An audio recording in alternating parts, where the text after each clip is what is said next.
السلام عليكم وأياما مباركة. ونويت أن أقضي هذا اليوم معكم بإلقاء قصيدة للشاعر الراحل الوالد الأكبر الأستاذ عبد الله عبد الوهاب نعمان رحمه الله بعنوان الواعظ. وقد اخترت هذه القصيدة لأنها تنطبق على الكثير من الوضع العربي عموما والوضع اليمني على وجه الخصوص، بحكم هوية الشاعر اليمنية وبحكم معاناته اليمنية. قال هذه القصيدة عن صدق وعن حرقة، يقول فيها: أيها الواعظ، هذا الصبح لاح يملأ الرؤية ضوءا واتضاحا، فالبس الضوء وخذ منه وشاحا، واصعد المنبر لا تأخذ عصاك ولكن خذ بيمناك سلاحا، يملك القدرة أن يحميك من سوء من ليس يرى الوعظ مباحا، وبه تأمن أن يعلو ليملأ منك الصوت أجنابا وساحا، فيها من عطلوا أسماعهم وأطالوا النوم للصحو اطراحا، وبها من عجزت أنفسهم من وباء الإثم أن تمسي صحاحا.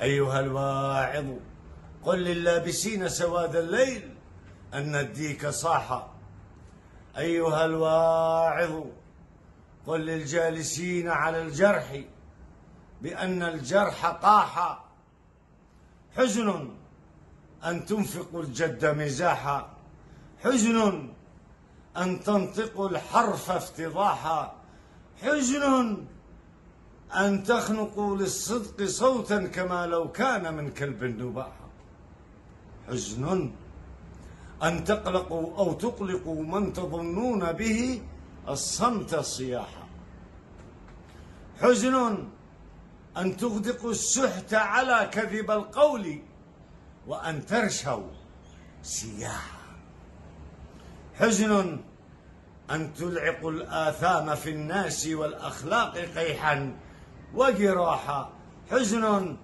أن تغرقوا في مارج لا يرى مخرجكم منه متاحا، حزن أن تغرقوا في مارج لا يرى مخرجكم منه متاحا، حزن أن تسحقوا كل الأصحاء كي تبقوا وباء وكساحا، حزن أن توثقوا السيئة الخير أو تحبسوا منها السراحة، حزن أن تغلقوا الفكر لأن الخطايا لم تجد فيه ارتياحا، حزن أن ترهقوا الفجر بأن يلتقي قبحكم منه السماحة، حزن أن تمحقوا الزهر بأن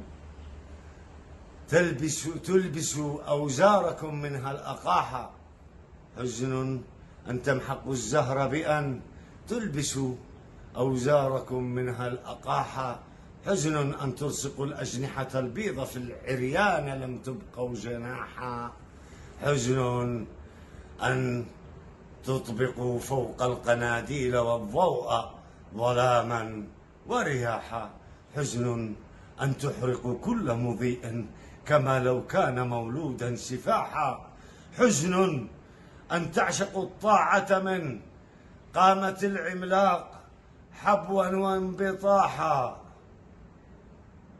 حزن أن تبصقوا الوجه الشريف وأن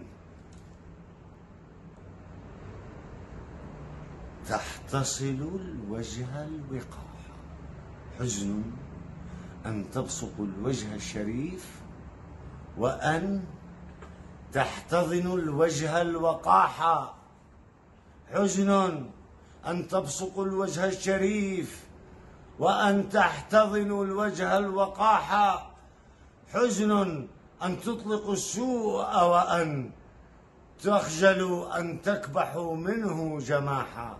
حزن أن تسبقوا كل الكوارث للإنسان جرفا واكتساحا. حزن أن تبقوا أن الظلام سيحميكم ولن تلقوا صباحا. أيها الواعظ خذ صوتا مديدا، أيها الواعظ خذ صوتا مديدا. قل لمن صاغوا من الناس عبيدا، سيظل الحق ممتد الخلود ولن يسقطه الإثم شهيدا. أيها الواعظ خذ صوتا مديدا. قل لمن صاغوا من الناس عبيدا، سيظل الحق ممتد الخلود لن يسقطه الإثم شهيدا. والفساد الآثم العابث بالناس لن تبقى له الناس سجودا. إنهم ليسوا بأهل الكهف حتى ينفقوا الأعمار في الكهف رقودا. وجراح الناس لن تيبس صمتا، وليس الإثم دهرا لن يبيدا. وجلال الله لن يصبح مرتزقا يحرس طغيانا عنيدا. وسماء الله لن تمنح تفويضها في الخلق مجنونا عنيدا.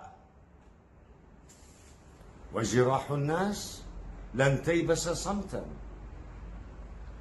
وليس الإثم دهرا لن يبيدا. وجلال الله لن يصبح مرتزقا يحرس طغيانا عتيدا. وسماء الله لن تمنح تفويضها في الخلق مجنونا عنيدا. أتعب الناس جنونا جامحا لم يجد منهم جبالا أو قيودا.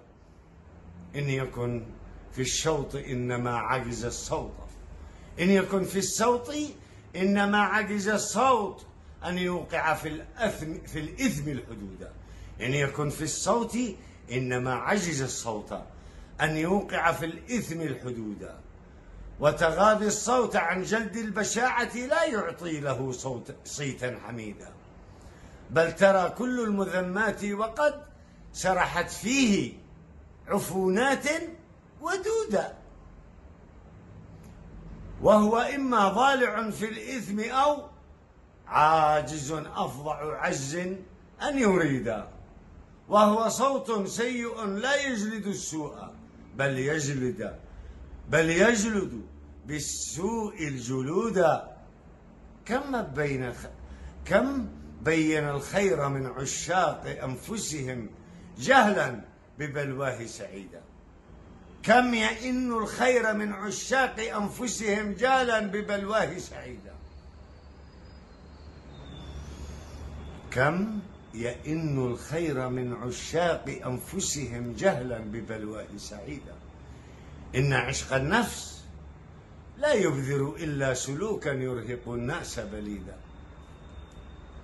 وثبوت العقم يدعو النرجسية في كل عقيم أن تزيد، لتجيء الناس أحزانا وعجزا. صارم الإصرار إلا أن يسود، أن يراها الناس عريا ساترا ويراه العقل معتوها مزيدا. وصمة تضطهد الإنسان أن يلبس الخزي بها ضوءا وعيدا. وعلى الإنسان أن يعطي التكاليف أخلاقا ورزقا ووجودا. أن يعول العار والقبح، وأن يفضع العمر من التقوى طريدا. أن يعول العار والقبح، وأن يقطع العمر من التقوى طريدا. أن يرى معتبطا أن كرامته تسقط صمتا وبرودا. وعلى الناس جميعا أن تصوغ لمن أدخلها النار نشيدا. وعلى الناس جميعا أن تقوم على مجد الحثالات شهودا. أن ترى جالدها لا يخلع الجلد بل يلبسها جلدا جديدا. وأحق الناس بالآثام ناس مشوا في موكب الصوت حشودا. والسلام عليكم ورحمة الله وبركاته.